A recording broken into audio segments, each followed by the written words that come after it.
My name's Stacy Rutland. I'm founder of Income Movement and very excited to be having the conversation today that we're going to be having all together, really focusing on where are we in this movement and where do we want to go, and how can we do some of that work together. So I'm going to do just a brief kind of introduction to what we have planned, and then we're gonna start to dig right in because we have a lot of fabulous things scheduled for today, and we want to make sure we get everybody out on time. This is a 90-minute session. I'm gonna stop sharing my screen. My camera on my other monitor is not working, so I keep forgetting where I'm supposed to be looking. It's great to see everyone here, and everybody's already doing what we love to have happen, which is in the chat, sharing, saying hello, and sharing a little bit of information about yourself. The first thing, if we would love to have you do, is to maybe your name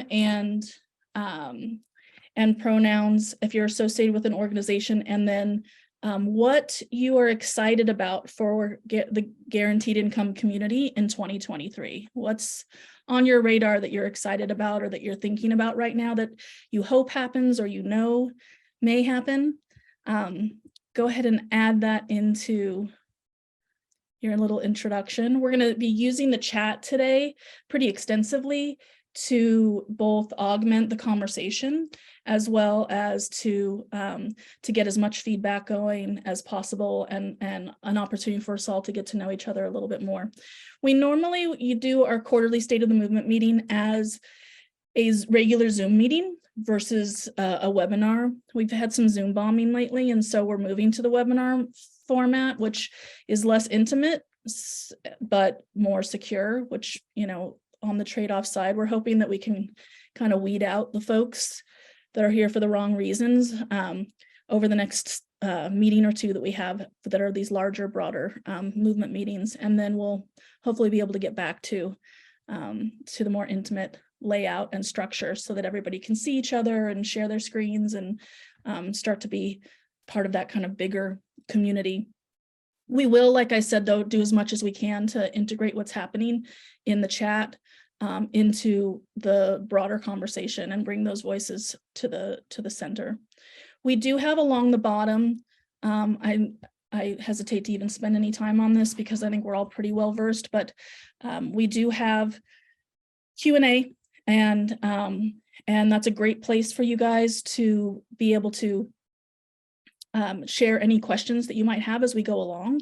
We'll try to give as much space and time as possible to dig a little bit deeper into things that people have questions about. We may bring you up as a panelist to ask your question if it makes sense as we're going along. So we'll kind of play it by ear as we go and only bring people up if they want to, but we do love to see and hear from people kind of firsthand, and for people to be able to share their thinking in that way.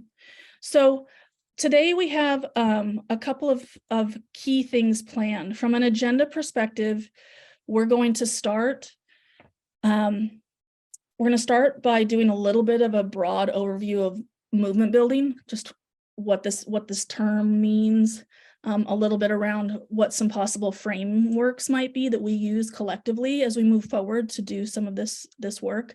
We really are thinking of this first quarterly State of the Movement meeting in 2023 as the kickoff for a more organized, concerted, movement level set of work. So we're very excited to do this work together. We've had the pleasure of working with a lot of organizations, a lot of grassroots organizers, artists, policy folks, recipients over the last year and a half. And what we've heard consistently from people all across the ecosystem, all across the community, is that people want to have more opportunities to collaborate, to coordinate, to really be intentional and strategic about building a national movement and making sure that the work that's happening in very localized areas is helping feed these kind of broader ideas. So we'll spend some time just with a brief intro on that, and then we will spend a little bit of time today with some wonderful, amazing guests that are responsible for for the film Storming Caesar's Palace. And we really want to make sure that we're rooting this conversation not only in our shared history, but also in a shared history that is community-centered. And so we'll spend some time there. And then we'll move into some more details around movement building, initial frameworks for that, really mostly to get the conversation going with you all today. And then we'll talk about some upcoming ways that we can continue this work together. So that's at a high level, what we're going to be doing. I think to move into the movement overview side of things, there's a few pieces, kind of goals or vision of how we might do our work in 2023 and how we might do this in a way that is that's effective. And I just realized my phone was just going kind of nuts, and I want to make sure everybody can actually hear everything. Okay, everybody can hear me, so that's good. Didn't want to go too far and realize that there's people pinging me saying we can't hear you, Stacy. Okay, so let's talk about the movement side of things and give a little bit of that structure of the overview before we start chatting with the folks that are part of Storming Caesar's Palace film. So in our mind, a lot of what we've been in these kind of more casual conversations that we've been having with a lot of folks across the community, one of the things that we've heard time and again that is already really kind of central to the work that's happening in our movement is that it is community-centered and human-centered as a process that people are going through, whether it's the work of pilots creating their pilots, whether it's policy folks wanting to bring people with lived experience into the fold, I think, and into the process. There's a lot of hunger and really a strong kind of prioritization of doing our work and continuing to do our work as it is from this community-centered, human-centered perspective. And so we're going to spend some real time today starting to dig into a little bit of that, and also making sure that any additional ways that we can do that work, that we're leaning heavily on you all, which is on the people who are part of the community, and making sure what we are doing together and how we're doing it works for everyone and provides as many opportunities for people to be involved in the ways that they want to, and to share their experiences and their voices. We also this year think that it's going to be important, and what we've heard from the community is that that the kind of first piece of order of business is really around how do we establish an understanding of what the current work is that just exists out there. We have hundreds of organizations, which is amazing. That's like fantastic. As a movement, we have grown so much over the last few years. Now that we have hundreds of organizations running hundreds of programs, running campaigns, running a broad range of different efforts, how do we actually help start to understand and communicate with each other the work that's being done, provide opportunities for collaboration, coordination, and really just give some visibility to what's already on people's roadmaps. The next is to start to think about how do we want to define the biggest needs and priorities of this movement. What do you guys need? What does everybody across all different parts of our movement, what are they feeling like, you feeling like we need in order to be more effective collectively? What are the priorities we should be focusing on? From there, as we start to explore that, understanding what kind of processes, tools, and infrastructure we need to start building in order to help support that coordination and collaboration is going to be key. And then once we have all that framework and all of those, the kind of infrastructure in place, we can start to really more deeply explore and more effectively explore what could be some national campaigns and efforts that we might want to start to kick off in 2023.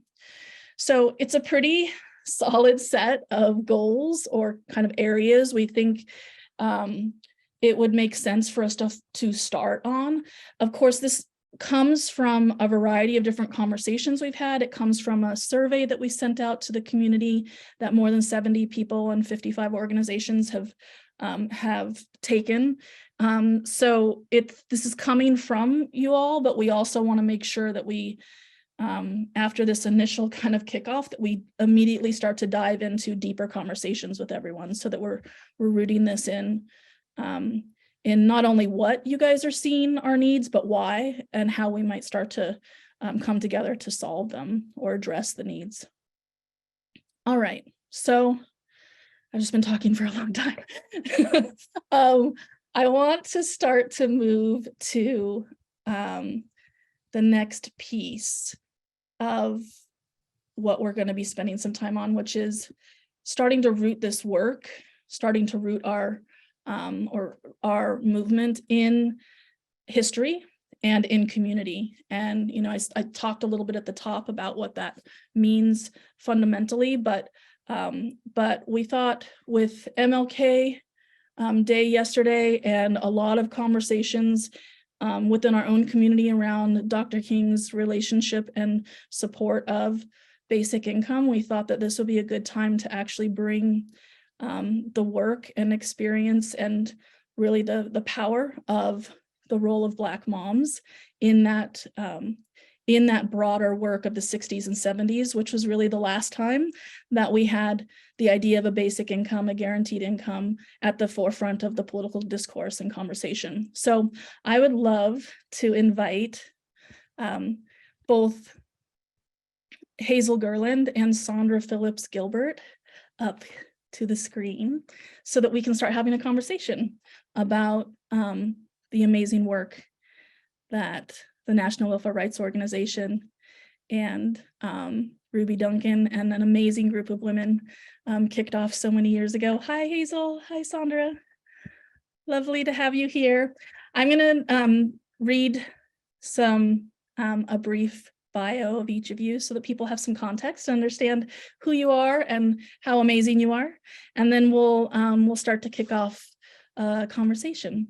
So Hazel Gurland was born in Columbia. Hazel's an acclaimed New York City-based filmmaker. She's directed 10 episodes of PBS's primetime celebrity genealogy series, Finding Your Roots, with Henry Louis Gates Jr., and has co-produced the 6-hour PBS series, The African Americans, Many Rivers to Cross, which was also with Gates Jr., which was also honored with Emmy, Peabody, DuPont Columbia, and NAACP Image Awards. Woohoo, awesome. Congratulations, Hazel. That's amazing.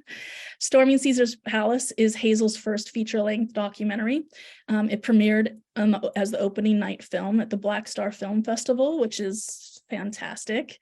And that was back in August 2022 and won the Shine Award there. The film was will be broadcast nationally on PBS's Independent Lens on March 20th, 2023. So welcome, Hazel. We're all excited. We're going to be able to go to PBS in mid-March and watch the full film. We have clips today to kind of get a little taste going for everybody, and also to be able to ground us in some of the amazing work that is shown in the film. But thank you for being here. Love to see you. As always, love having conversations with you. And then Sondra Phillips-Gilbert. Hi, Sondra. Sondra is a social services representative at the Department of Human Economic Security Administration in Washington, D.C., and a former elected advisory neighborhood commissioner who represented the Rosedale community in Ward 6 for 10 years. She's been very actively involved in her community, which is no surprise because she is the daughter of Ruby Duncan, who is the subject of Storming Caesar's Palace and continues the work of fighting for equity and improving the quality of life for our neighbors and community members. Welcome, Sondra. So wonderful to have you here. All right, so we've been talking, the role or the goal of this conversation today with our community is to start to talk about the movement. Where is our movement? What is the status, and how do we intentionally kind of pick up the ball and start moving it forward in really important strategic ways to help us get to that end goal, which is a federal basic income, where we can make sure that everybody has that income floor to stand on.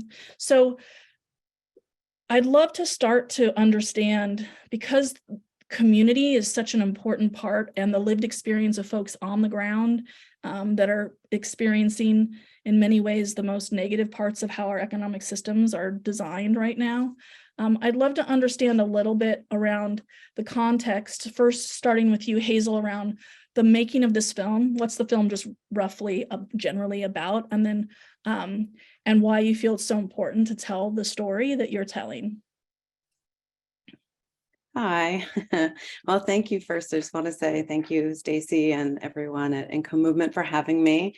It's really a thrill to be here and to be able to talk about the film, Storming Caesar's Palace, and really all of the women who are featured in it.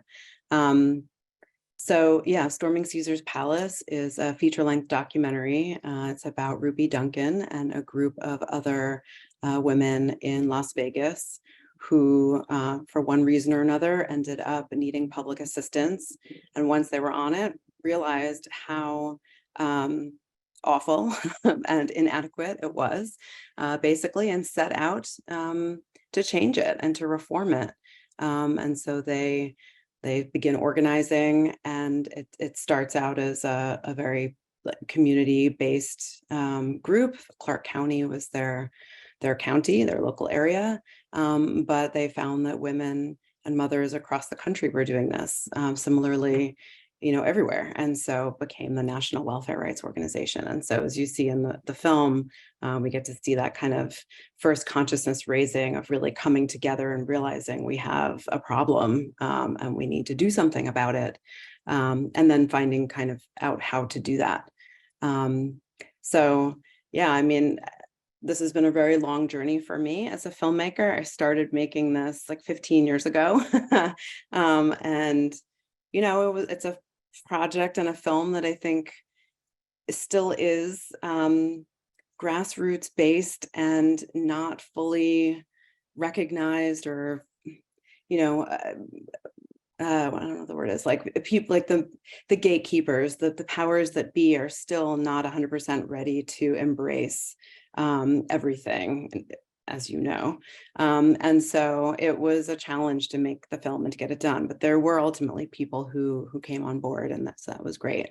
I think for me, one of the things that I always keep in mind about this is that, basic income guarantee, or UBI, has often been framed as something that's important because automation is coming and it's going to take away blue collar jobs. And while that certainly may be the case, it feels very much as though sort of tech bros are getting the credit for some of this, for recognizing that this work needs to be done. But of course, that's not the case, and that it is low-income mothers, particularly Black women and women of color, who have known forever that what they need is more money to live on and the autonomy to be able to spend it in ways that is most important for them and their families. So for me, what was really important about making the film was just being able to shine a spotlight on Ruby Duncan and the other women, the other mothers of the National Welfare Rights Organization, who were pushing for dignity, justice, and adequate income and democratic participation. So instead of that pernicious trope, right, the horrible welfare queen that's trotted out during elections to scare people, really, these women were visionary leaders who fought harder than anyone else to make our America as an equitable society as possible.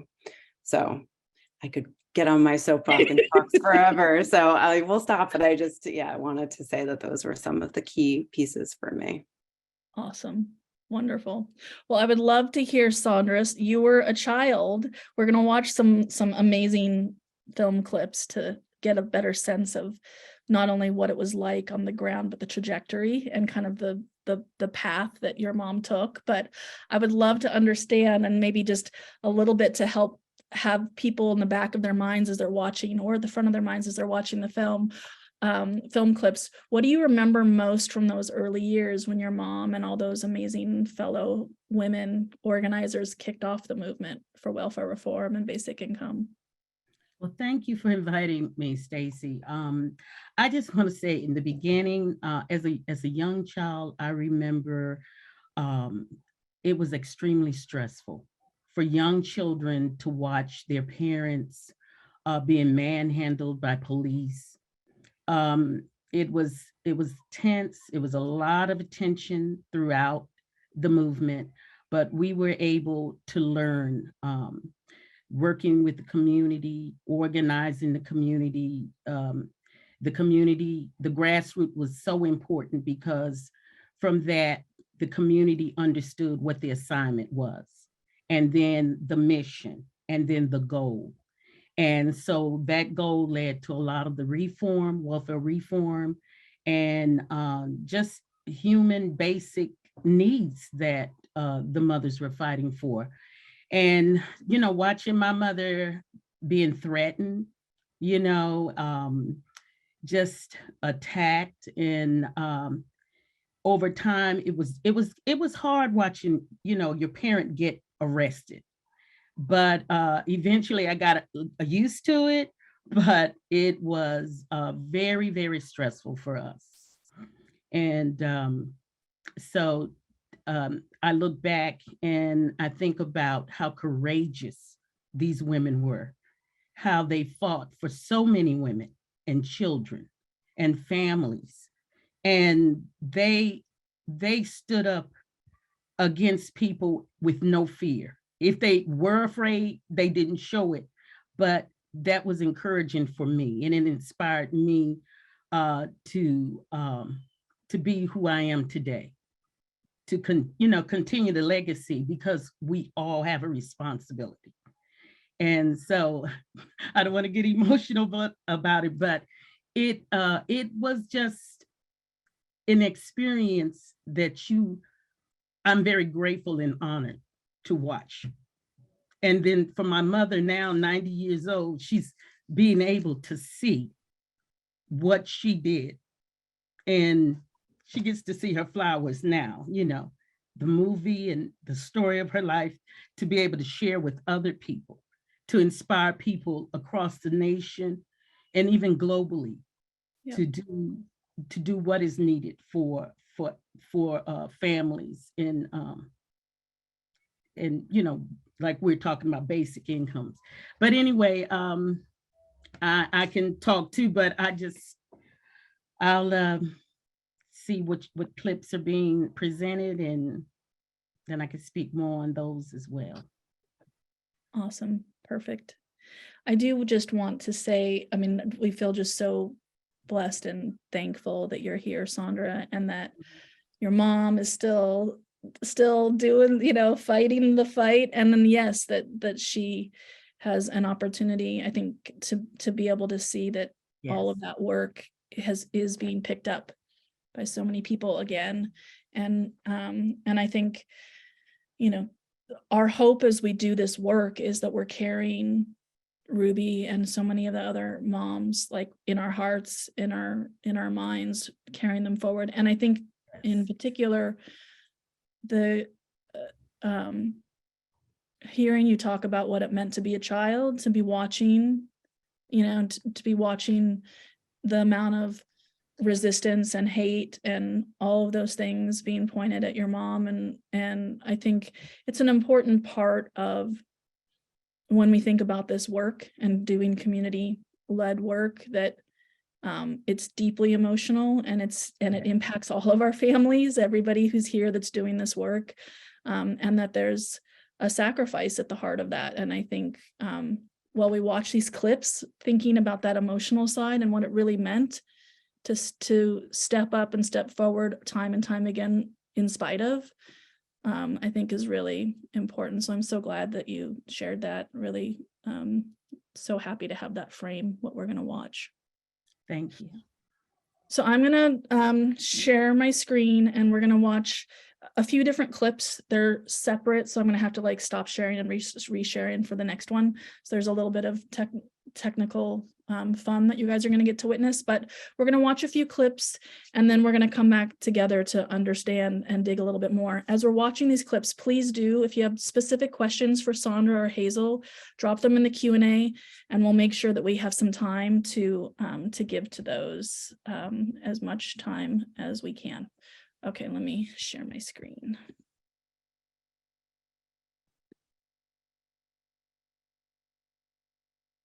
Okay. I did not want to be on welfare. I called the welfare department and asked them if they have a job that I could do. They said they couldn't help me get a job. And so I called the newspaper. Mary Manning answered the phone. She told me what was happening to her, that she had been injured. She couldn't support her children. She needed work. And I said, why don't you come in and I'll talk to you and interview you and we'll tell your story. After the story appeared in the Las Vegas Sun, of course the state called Ruby up within a week and they said, hey, we'll put you in a sewing training program and you can learn how to make a living stitching. I went every day. A whole bunch of us got to know each other. She looked loud. Her voice would pierce your ears. When Ruby come in, I said, that woman sure talk loud, but she had a voice. And Marissa was the cook of the group. She was always cooking. Mary was a cook too. And you say, Mary Winston, that's the damn one. She'll hurt you. They used to talk about her. But we had fun. We all here. We all can talk now. And I would ask questions. I was a nosy person. What do you get? How much you get? How do you feel?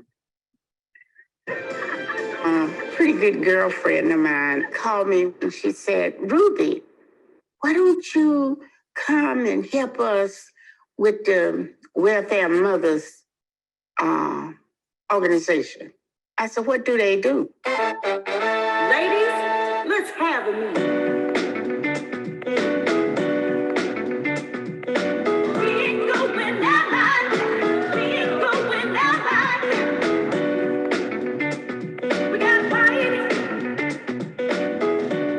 Every movement I can think of comes out of one person saying that something they think only happened to them, and 6 or 12 other people say, oh, that happened to me too. And then you realize it's probably about power. And if you come together, you can change it. In 1968, the Clark County Welfare Rights Organization agreed that this fiery-tongued younger woman, Ruby Duncan, should become the president. We had organized before Ruby joined us, and then she joined with us. Then we started going places. I told them, I don't know nothing about having no meetings. I don't know how to do a meeting. I knew nothing about politics. They said, oh, none of us know nothing. I said, okay, I'll take it, but I will not do the work all by myself. All of you are going to be part of this.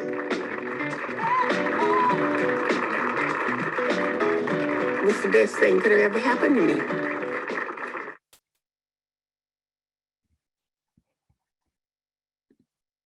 Okay, now we're going to show the next clip, which is as they get deeper into protest and activism.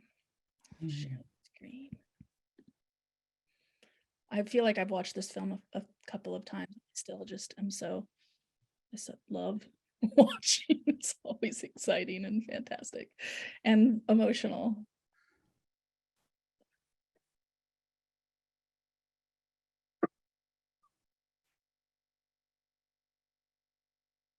When you're a little kid, you're afraid one day your mama's not coming home again.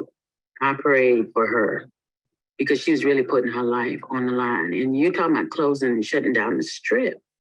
You impacting a lot of money. Things could have happened. I could have lost my mother. I wasn't afraid of nothing. I have 7 children and they got to be fed. It occurred to them that what they needed were some famous people who would march with them so that they would be less likely to be shot, beaten, whatever.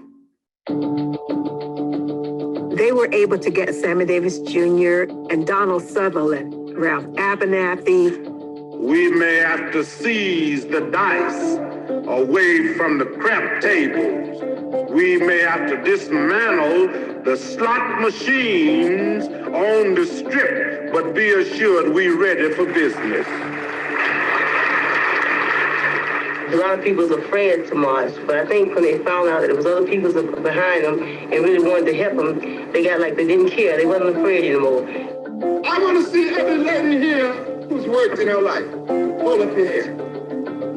You know what they took out of your check? Tax money. You hear me? They took tax money. I was like an office. I was outside the group, make sure didn't nobody come in or go out of our group to fight or do anything. So if you do, I had learned signs where to call others to help, and they'll come running and help us, you know. We had been meeting all week long. Everybody was ready.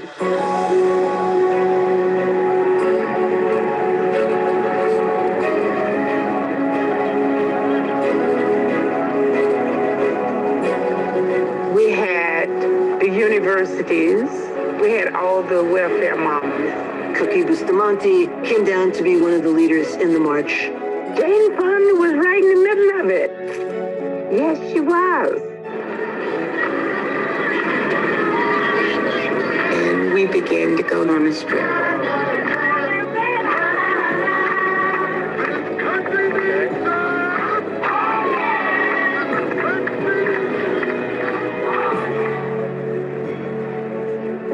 We had people on the streets yelling at the protesters as the march is taking place.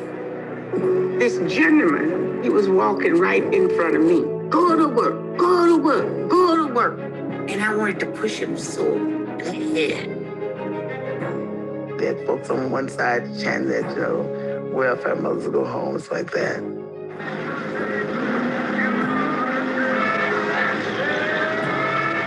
The police was over here, just rows of them driving. When we turned off into Caesar's Palace, the police said, where are they going now?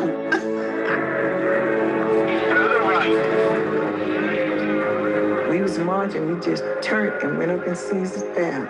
Perhaps 1,000 marchers flooded into Caesar's Palace, one of the most luxurious resort hotels. They said we stoned Caesar's Palace, closed them tables down. Chips, money, dice, and cards disappeared, all gambling stopped.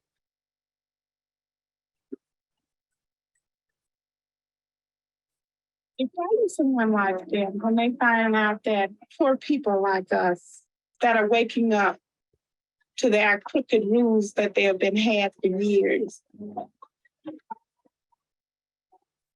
The economic impact was huge. They literally shut down gambling for a certain length of time.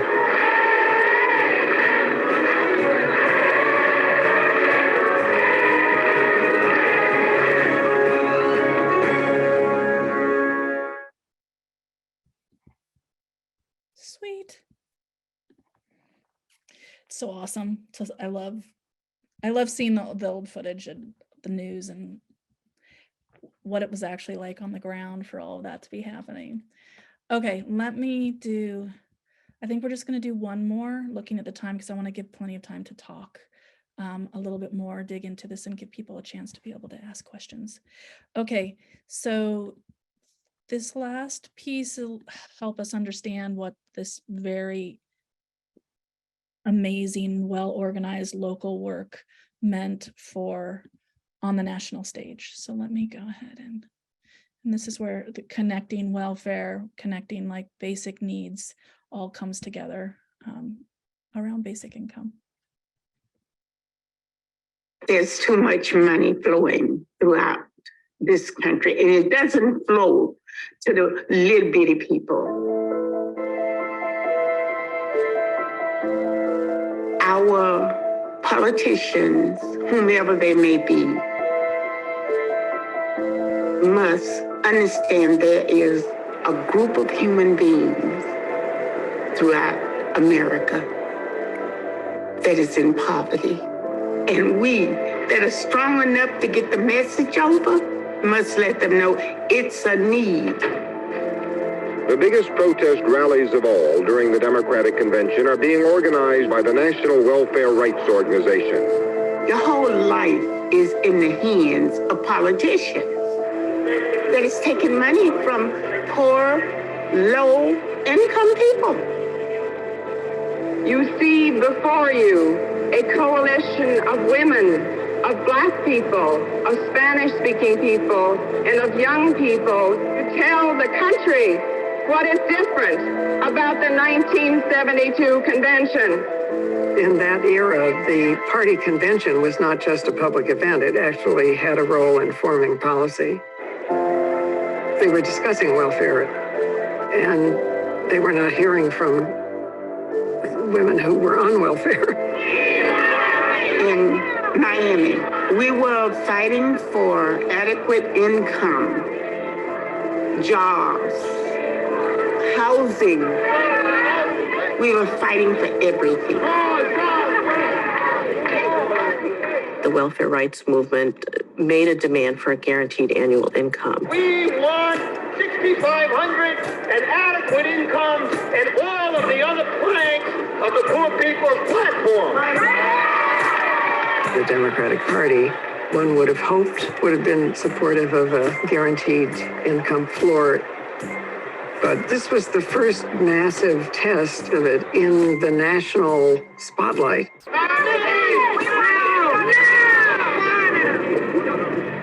So the National Welfare Rights Organization decided to carry its fight for representation and a $6,500 guaranteed income through the convention halls in Miami Beach.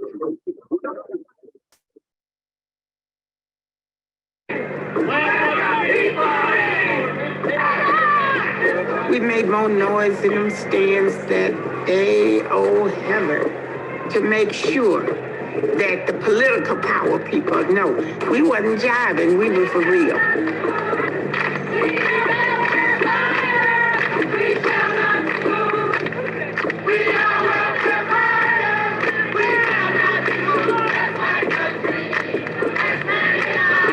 The American people are anxious for economic justice for the people of this country. They are able to push through the $1,000 benefit. But when McGovern is crushed in that election, that's a nail in the coffin of that idea for decades. We had a working nation with that guaranteed income. Everybody would have been on a level, and they don't have to be in poverty.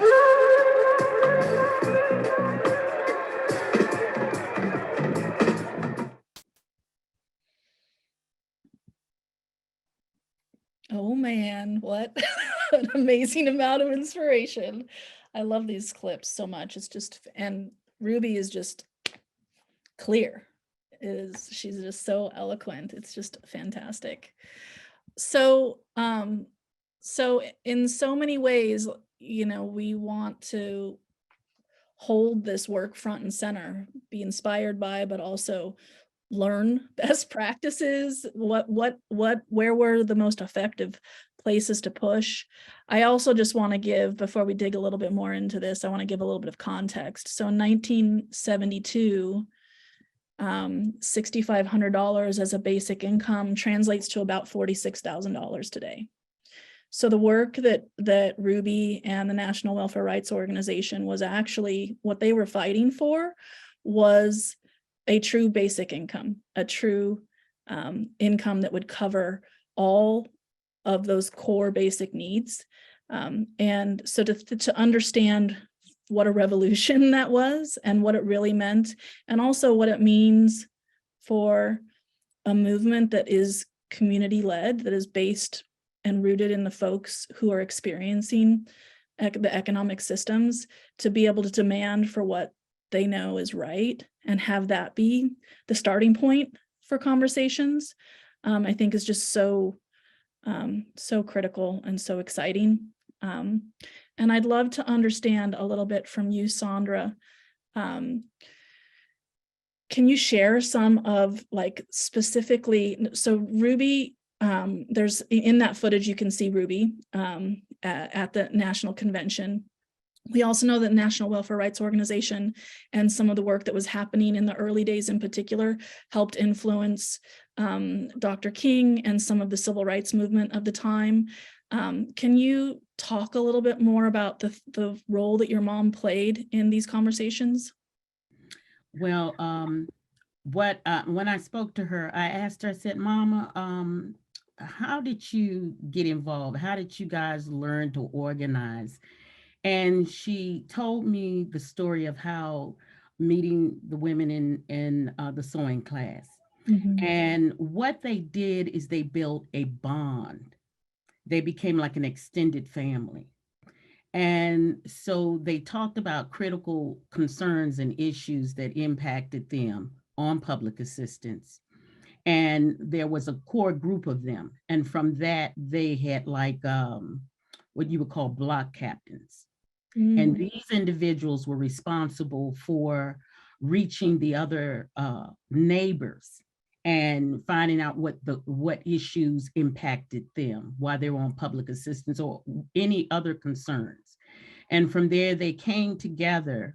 She said she didn't know anything about organizing, but what they did is they came together as like a family. And they pulled community members in any organization, anybody that wanted to be a part of that, together. Along with, at that time, they also had like legal aid had advised them and helped them to understand policy and procedure if their rights were being violated. And from this, they continued to have meetings all the time. They would have meetings at our home. People were sitting all over the place on the floor, and they would talk about issues and strategies and who they would identify what the concerns were, where and who they should confront. And that helped to lead to policy, the reform and issues. And I can share one story how we had the governor of Nevada, Michael Callahan, ended up coming to our home because one night the women had held one of the welfare administrators up. They wouldn't let him out of his office.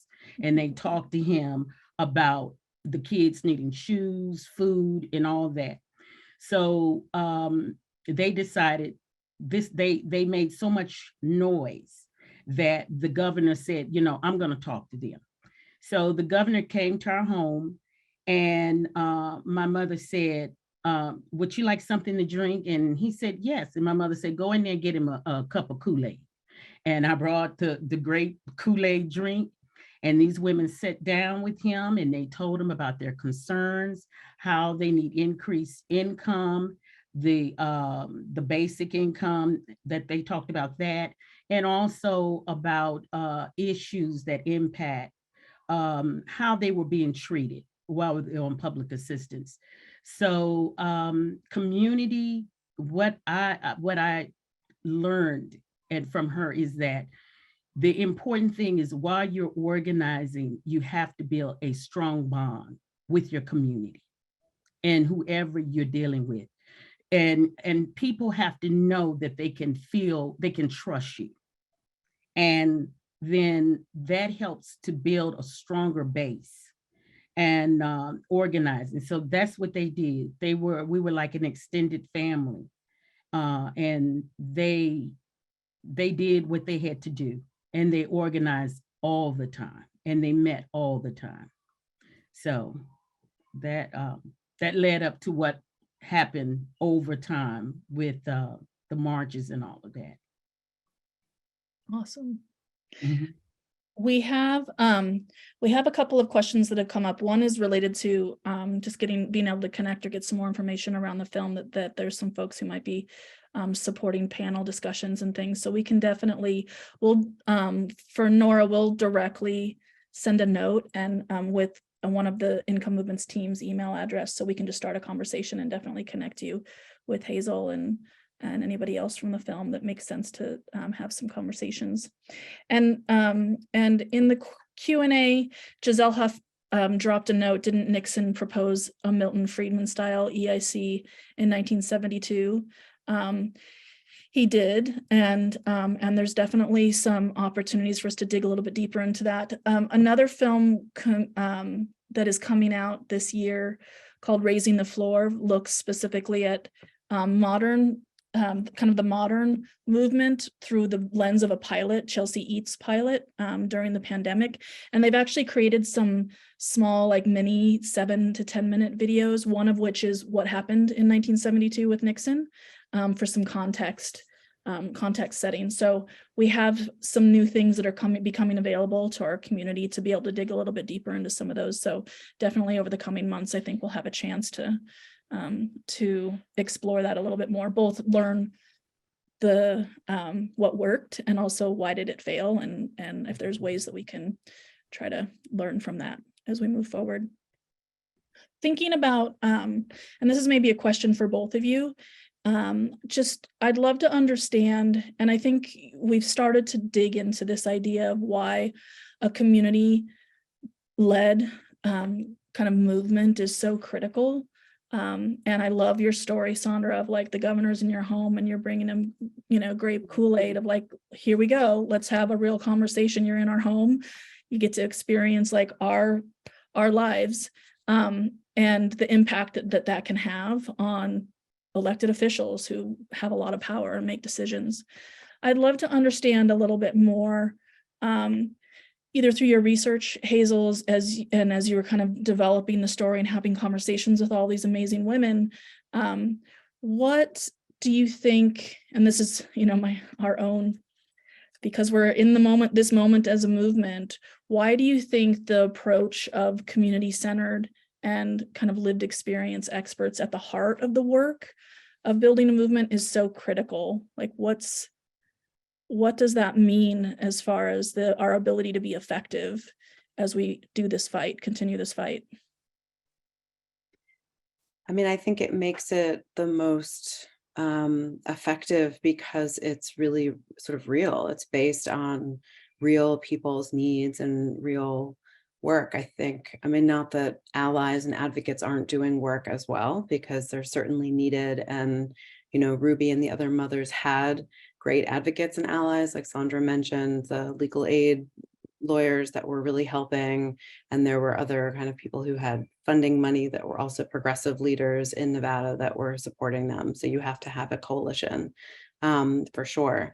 But I think having that real lived experience is so important, because one can say, I really am the expert on this. I know this, as opposed to having a politician who may be kind of not having some of those experiences firsthand, really knowing. And I think there is real power, and it can be very empowering to be able to say, this is my experience. I know what I'm talking about. And that's why I think so many of the pilots that are running across the country are so exciting, because it is really, helping folks who know what they need and giving them the opportunity to show, like, I'm not that trope, I can do all of these things. And I think the more that real people are involved, the better. And just to speak really, really quickly about the earlier Nixon efforts, he was pushed very hard by the movement leaders as early as 1969 by National Welfare Rights Organization. And they, with George Wiley was also really thinking about it. But one of the biggest problems was that he was only interested in doing the Family Assistance Plan, was what it was called, FAP. If they then cut all of the other pieces of, government assistance. So they wanted to then be like, well, then there's no more SNAP, although it wasn't called SNAP at the time, but like there's no more food stamps. There would be no more housing assistance. There'd be no more of all these other pieces. And so in the end, I think the National Welfare Rights Organization felt that they would be getting far less money and less support if they went with the Nixon plan. And there were, of course, lots of conservatives that thought didn't want to help anybody. And then there was other, liberals who also were not particularly thrilled with the idea. So it became very difficult to make happen for multiple reasons, which, yeah, would be interesting to look into. I didn't have time in the film, unfortunately, to be able to do that. But like his plan, I think wanted, $1,600 total for everything. And that was something that George Wiley was able to say, like, that was what the US agriculture was suggesting was just enough money for food.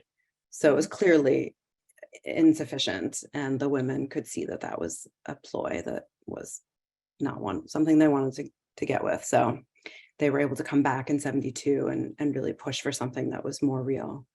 So just to add that little piece. Thank you for that context. That's wonderful. Sure.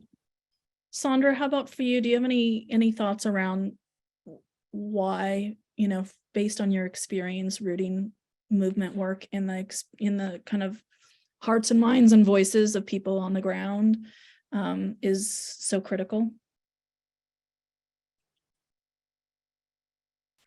Like Hazel was saying, it's important you find out what the people want, what are their concerns and what are their needs. And it's important when you go into a community, you don't make decisions for them.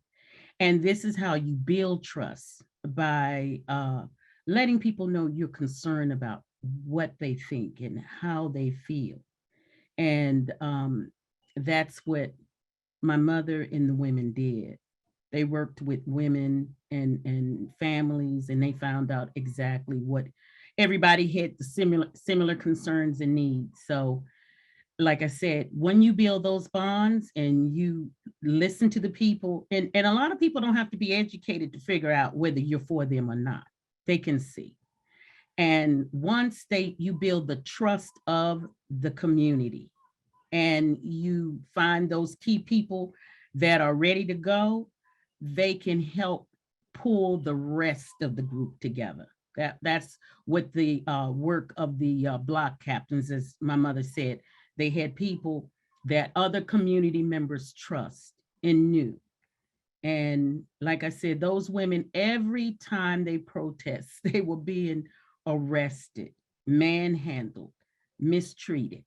And none of them turned around and said, I'm not going back, I'm scared. They persevered.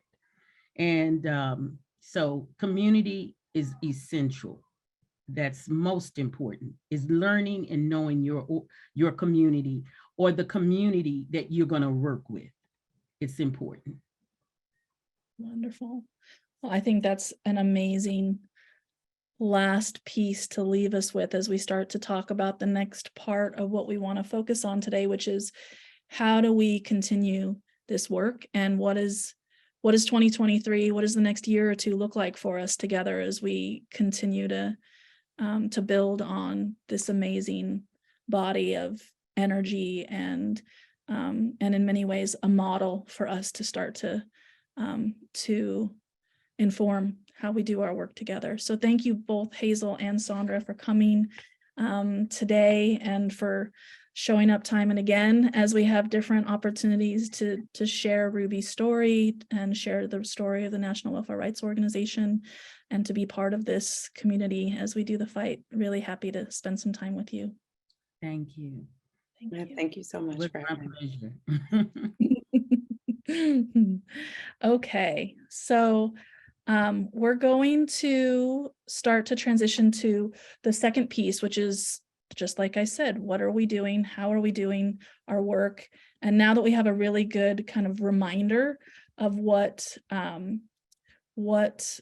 things have looked like historically, I think we can start talking about what's the direction that we want to go. So I'm going to go ahead and put Sondra and Hazel. Stop the video. Awesome. Thank you. So I want to, in doing this work and starting the conversation with everybody that is here today together about how are we going to build this movement, I would really love to bring Junae Hayworth-Kafka up to, hello, Junae. Some of you guys have had a chance to meet Junae over the last weeks and maybe even months. as she's been a part of the basic income community for some time. I'd like to introduce her and then and kind of her role in this broader work that we might be collectively doing together. And then she's going to do a little bit of an introduction for herself as well. So June has been on Income Movement's board since its inception. So for the last 3 years, she comes to the broader movement with a bunch of experiences. I'm reading what she put in there, and this is I love how she comes to us with a bunch of broad experience. She spent over a decade as a writing professor and reformer in higher ed. She has experience in user experience research and human-centered research and design. She's a small business advocate and is a local community organizer around adoptee rights, racial justice, and the arts. So welcome, June. Do you want to spend a little bit of time just introducing yourselves to the community and what your role here as we do this work? Yeah, I would love to. Thank you so much. My name is June. My pronouns are she, they. I am located in Portland, Oregon, which is historically native Chinook land. And I have been onboarding with Income Movement in the past couple of weeks in a formal capacity. And I'm so excited about starting this work here today with all of you. My personal values are transparency and human-centered intersectional justice. So I want to humanize myself a little bit here and tell you how and why I show up in this work. So a little bit of some heavy stuff. I'm a Korean adoptee who was raised in a very conservative working class white family in the Midwest. And my separation from my family of origin in Korea is a product of extreme poverty and other intersecting conditions of oppression. Advocating for children and family preservation is extremely important to me. Like many adoptees, I'm estranged from my adoptive family. I'm also a sexual assault survivor. I'm a divorcee who has experienced some time as a single mom with very little support. I have 3 amazing kiddos who are inheriting this world's problems that they did not cause. So this work is deeply personal to me. On a lighter note, I'm happily repartnered. I love reading and writing and just finished writing my first novel. I also run a small family business with my life partner and business partner that's geared toward getting small business owners out from under landlords. I have 3 dogs who I'm obsessed with. So if you ever just want to send me pictures and memes of dogs, bring it. I love checking out local restaurants. I love tending to my home. I love dancing. And one of my goals this year is to watch more television. Importantly, I want to tell you how I imagine my role in this movement building work.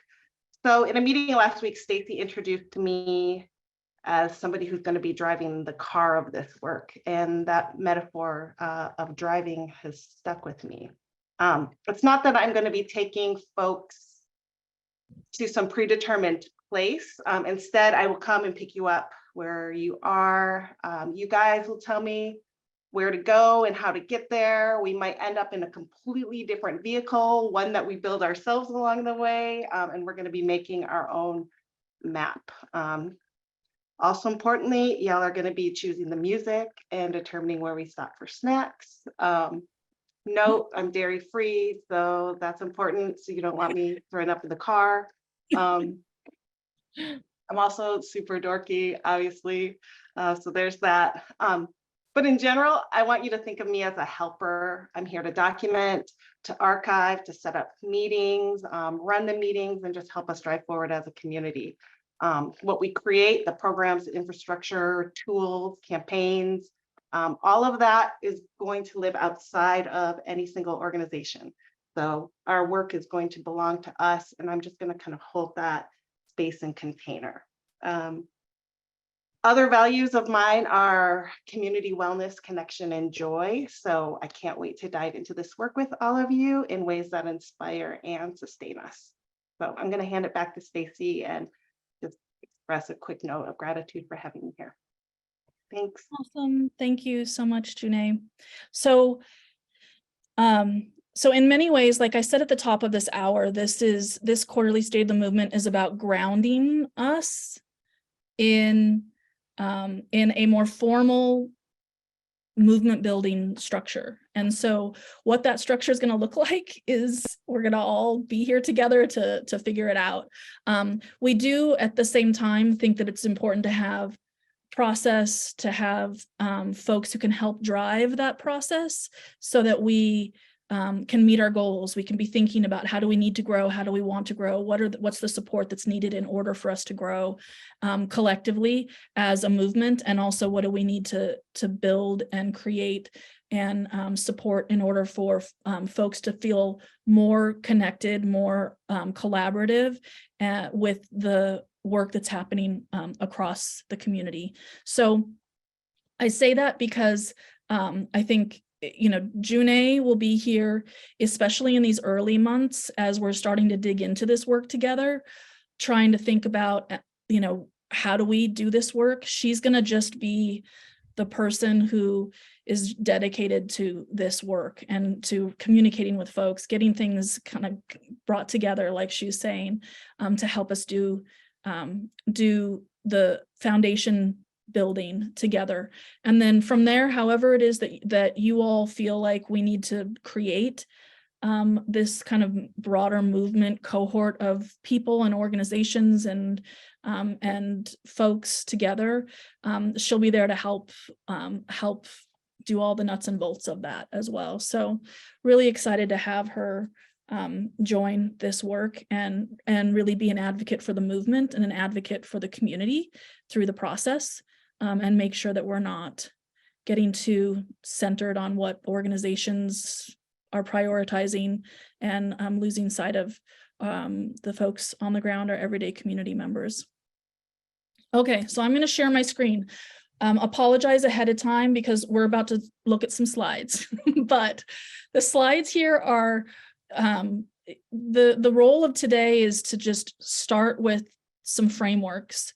We very quickly are going to move into deep conversations after this meeting. So I just want to make sure that people feel like they're understanding a little bit of like where we are in this process. And we'll spend a little time towards the end in the last minutes of this, setting up like what are the next steps. But this is really an opportunity to do a little bit of framing, a little bit of structure around how we might do this work.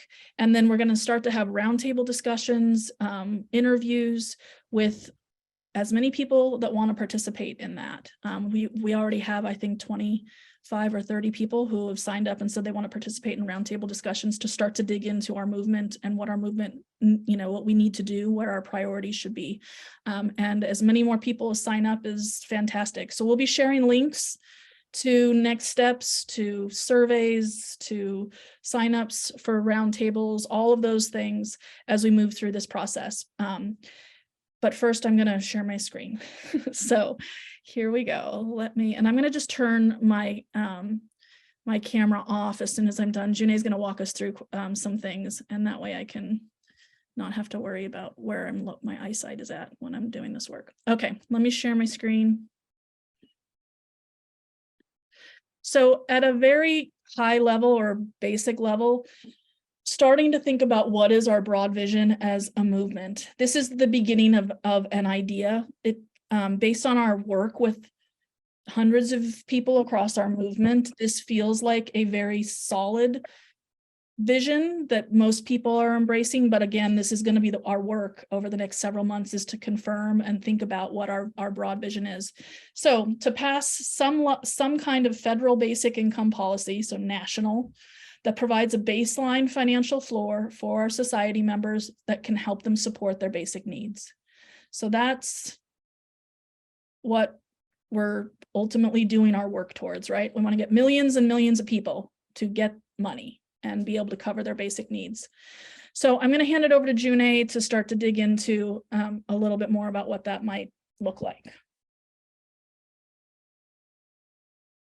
So we're actually going to do a quick community engagement activity to get your ideas. We've been saying over and over, this is community-centered and this is human-centered. So we want to really start with you and get some of your opinions. So here's the activity. Imagine 10 years from now, we're about to pass national basic income legislation. What would have to be in place for this to happen? What would the national landscape look like? Think about political champions, think about a grassroots community, think about policy space, think about culture. Like, what is needed to achieve this vision? What is this landscape going to be like? So we're kind of dreaming into the future. And I want you to put some of these responses, and again, this is a brainstorm, so don't like think that this has to be perfect. Put some of your responses in the chat. So for example, like basic income would be a core issue for campaigns for politicians, like Medicare for all, or gun violence, something that they have to address. Or maybe there are a handful of key states that have solid, successful statewide programs. So really, again, what is needed to achieve this vision? So go ahead and start putting ideas in the chat. Again, this is an open brainstorm. We're gonna save the chat too. So we wanna capture all of this stuff and sort of incorporate it into the work that we're doing. So Hannah, I'm seeing financial infrastructure, public or post office banking. Nice.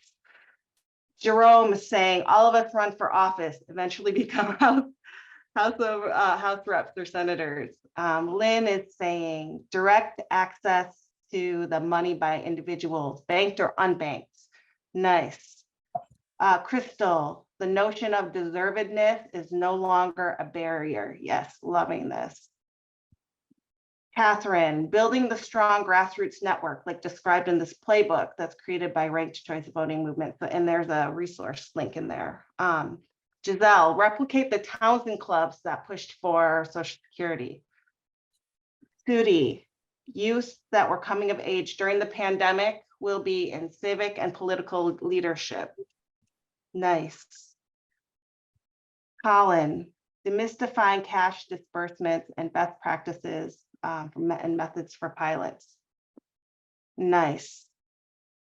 Larry, have a wave of elected representatives that are educated in UBI and can speak to their specific constituents to support such a big national policy. Let's get a couple more before we transition back to the next slide in the presentation, just for sake of time. Peter, get enhanced child tax credit passed, that first step toward UBI, state programs like Oregon People's Rebate, snaps to Oregon. Michael, basic income needs to be considered a nonpartisan issue. While expanding, we need to ensure that people, poor and not, with right-wing social ideologies can still get on board with how guaranteed income benefits us all. Yes, I'm loving it. And if you think of more things, go ahead and keep adding them to the chat. We're saving this chat. We want as many voices as possible and perspectives to be incorporated into what we're doing. Stacy, let's jump to the next slide. So I'm going to race through these next 3 slides for the sake of time. The things that you were just putting in the chat actually really align with what we've been thinking about, with what's needed to achieve this vision. And these 4 categories are going to transform as we learn more about what the community wants. But 1, we've been thinking about voters and coalitions to pressure elected officials. 2, cultural shifts in ideas. 3, proof of political and financial viability. And 4, some congressional movement with a majority of folks who will pass this. Next slide. We're going 1 level deeper.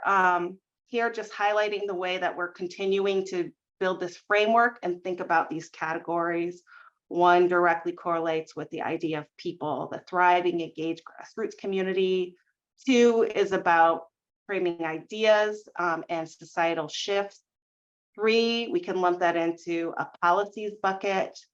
A broad range of direct cash policies are passed. And 4, political champions, perhaps a caucus of elected officials with influence who are pushing for this legislation to pass. And then jumping into the next layer deeper, we can translate all of that into these 4 pillars of the movement for basic income. And so our 4 pillars here are grassroots coalitions, culture shifting, policy, and political support. I'm going to be quiet for just a second, and I think it's easier for y'all to just kind of skim this before we move on to the next slide when Stacy will take over.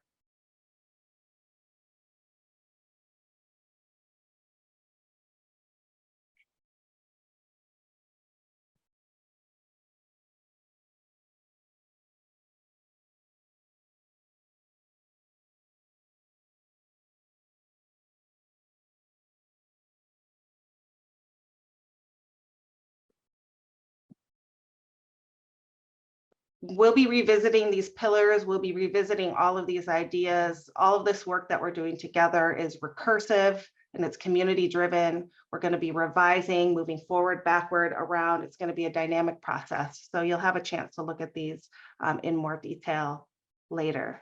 Stacy, I'm going to hand it over to you. Sounds good. Thank you, Janae.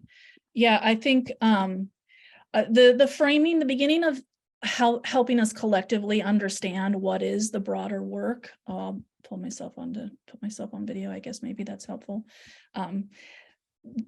It helps us start to think about the framing of the work that is happening, what our areas of expertise are, and also starts us to help understand where are the gaps in our movement.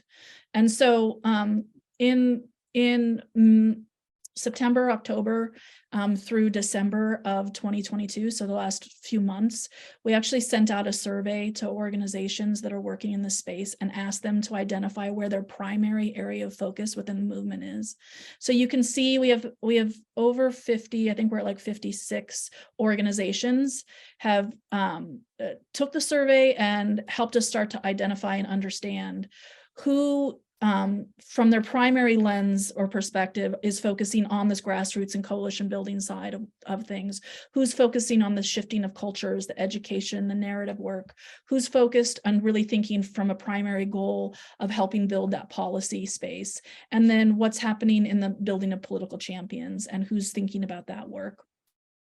This is the beginning of starting to just take stock of our movement. The next thing that we asked folks to help us understand is, in addition to their primary area of focus, what are some of the other pillars where people are doing their work? And so from here, we start to see each of these dots is an organization, and you're really only supposed to have up to three sectors for a Venn diagram, because ones in opposite sides don't actually have overlap, so you can't identify it perfectly. So we have this policy and shifting cultures overlap over on the side here. But what you're seeing here is each of these dots is an organization identifying what the full intersection of the pillars that their work, their programming actually falls into. So you can see very quickly that besides a handful of organizations, 3 organizations that are exclusively focused on shifting culture and narratives, 1 organization that is exclusively in the grassroots space, and 1 that's in the building policy space, for the most part, all of us, all of our work, and this is also, we've been having conversations with the grassroots community, with folks who are recipients and participants in pilots. The areas that people are interested in pushing in the grassroots side of things is intersectional across our pillars, and the work that everybody is doing also taps into a lot of the different pillar work that we have. And I think this is an important framing for us and data point, in that this helps us start to understand maybe in more concrete terms why people are so hungry for more coordination and more collaboration. People who are their primary area might be in building policy, but is also, and somebody else who's doing some policy work, but is primarily focusing on the shifting culture. Finding those people who are experts and in specific areas, finding ways to bring their experience and expertise and best practices into the work that others are doing, and finding moments to collaborate and potentially do specific new programs or new campaigns is really such a critical piece. And seeing how complex the work is that's happening across our movement helps us start to understand that. So this is from our survey. Like I said, we have 70 plus people across 55 organizations who have taken it. If you haven't taken the survey, I think it's just got shared in there. Please do, if you're part of an organization. We're collecting some of this information on the grassroots side as well, but most of the conversation is like about your organization, so it's probably not as relevant for folks if you're not specifically tied to an organization. But feel free to take it. Like, that would be cool too. So when we think about this as our landscape, it helps us start to lead into like answering our own question of why should we start formalizing movement building? Besides, you know, all of the long-term potential benefits, specifically where we're at as a community, why is this such a critical moment to start doing this work? And I think I can't even say how many people over the last 6 months have just brought this up organically in conversations with us, with others, being present around other organizations. Everybody's really hungry for this. And a few things that we've heard consistently from folks around like why do we need to do this, is rooted in this idea of more coordination across the pillars, starting to think about the building of the tools and infrastructure that are needed to support collaboration, to create transparency and insight into what's happening all across the community. And then really ultimately, how do we start moving the smaller or hyper-localized work or state level work that's happening into movement level strategies, goals, campaigns, to make sure that we're kind of maximizing all of that work from the local to the national as these kind of critical pieces.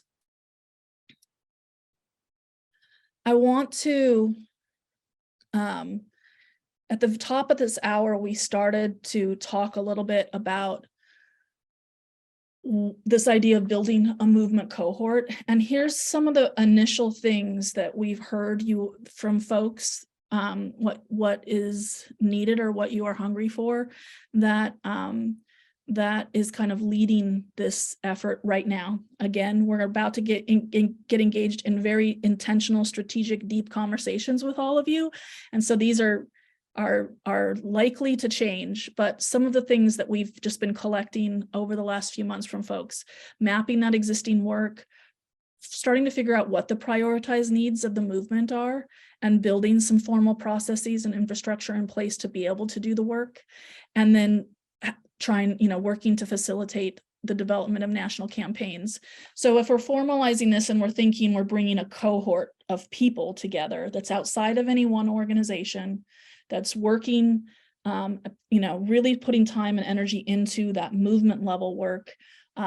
These are some of the things that we might start to tackle in 2023 so that we can start feeling like we understand the road that we're all on, and we can understand how to help us all get there, hopefully faster and with more impact. We did at the top of the hour. I'm going to actually probably go through these very quickly, and these are in some ways some kind of heady slides. Everybody who registered for this and attended this meeting is going to get this slide deck, so you're going to be able to go through this in a little bit more detail.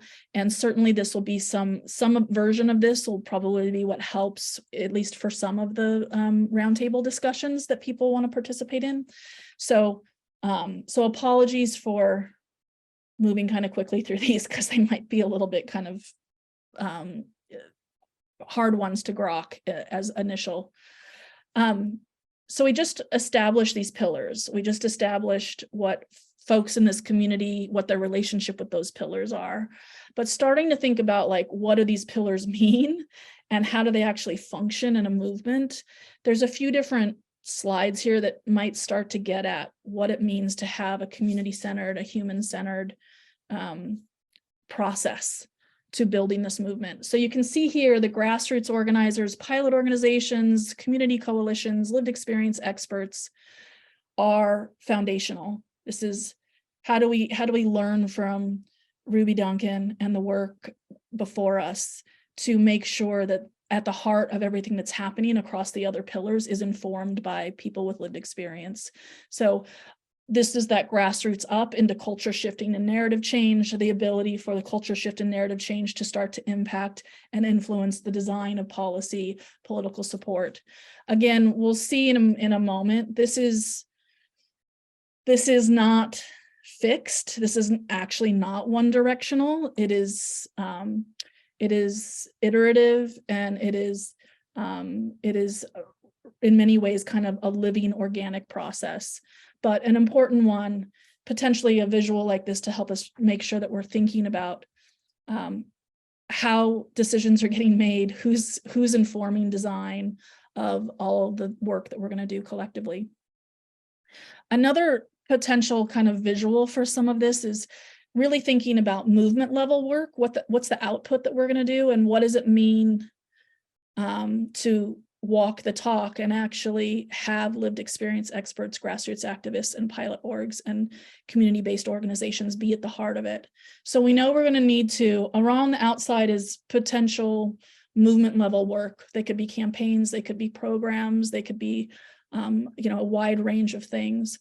But grassroots events and direct action, when it comes time to design those pieces, if we're designing strategy for political champs, policy design, policy campaign strategies, tools for education and resources, narrative change work, and broader national messaging and culture shifting campaigns and strategy, really thinking about how do we do this work. And as soon as you see something in this, for us at least, when we see this model, the first question becomes, how do we actually do this in a way where the beating heart of the work is lived experience experts, grassroots and pilots organizations? We're not thinking and integrating those voices in a tokenized way.